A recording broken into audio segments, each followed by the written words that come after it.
so wicked complex, so darn long, that it takes someone like me that's got a better thing to do. Hi, doctor. Hi, Judge. Buddy, get on the ground.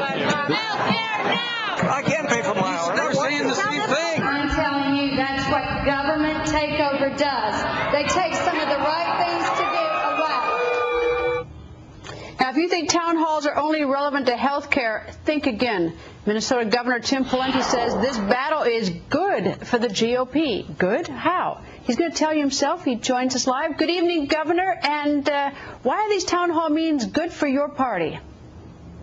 Well, those are the sights and sounds of democracy that you just played in action, Greta. And so anytime we can have the battle of ideas, I think the Republicans have the better ideas. And President Obama has put a flag in the ground saying this is a seminal moment for him. And he has put a proposal on the table that I think most Americans are figuring out is bad for the country and bad for them. And so we're seeing the pendulum start to swing back towards Republicans as a result. And like I say, he's making great promise on climate change. He's changing the political climate back to Republican.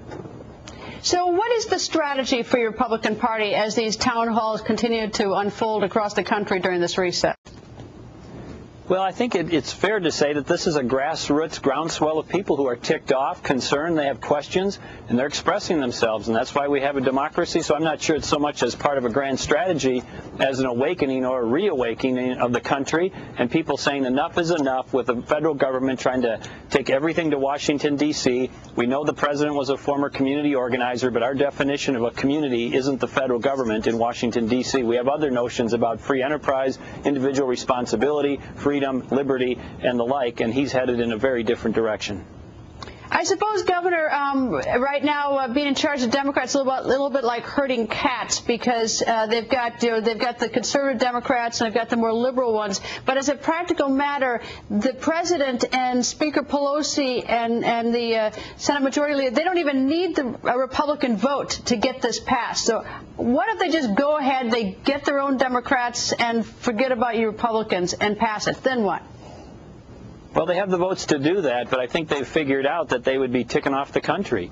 And so you have a situation where President Obama ran as at least in his words in many cases, as somebody who was trying to present himself as a centrist. He's now leading the nation as a hard left leader. And this is another example of that. And I think they could do it. They have the power to do it.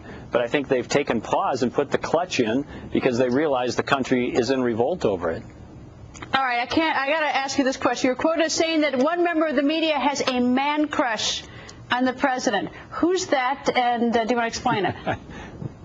Well, I jokingly said that the only thing rising faster than the debt and deficit of the federal government is Chris Matthews' man crush on Barack Obama. I was going to use the term, Greta, bromance, but I thought that was a little too nuanced. All right, so at least now we know who has the man crush. All right, now, you've also been quoted as saying that Medicare is going bankrupt or almost bankrupt. So what would you do? Or Medicaid? Well, it's not just Medicaid, Greta. If you look at all of the federal entitlement programs, they are essentially broke or going broke, and that includes Medicare, Medicaid, Social Security, and others. So when every program that they're running of an entitlement nature is basically on a pathway to bankruptcy, why would we give them power and authority over another one? They can't even manage the ones that they have. And so we have a different view of health care reform in this country. It needs to get done. Health care is too expensive for hardworking American families and small businesses and others. But having this go to Washington, D.C. is not the answer. We need to bring it back to the consumer, empower individuals, give them resources if they need help, but let them be in the driver's seat. All right, so two-part question. How do you do it, and why didn't you do it the last 8 years if it's such a serious problem? Well, I think President Bush and others tried, but I think here's the list that I think Republicans and Democrats could come together on. I'll try not to go through it all, but certainly we could do medical malpractice reform and get rid of junk lawsuits. We certainly should have more electronic prescriptions, electronic medical records. We certainly should allow people to buy insurance over state lines and pool risk over state lines, maybe even internationally, both consumer protections. We now need to start paying for performance, not health care outcomes, rather than paying for volumes of procedures and much more, but there's a lot of things we could do on a bipartisan basis that keep the consumers in charge that would bring down costs. And the Democrats, by the way, are worried just about expanding access. We need to be equally worried, really more worried about and focused on bringing down costs. Governor, thank you very much.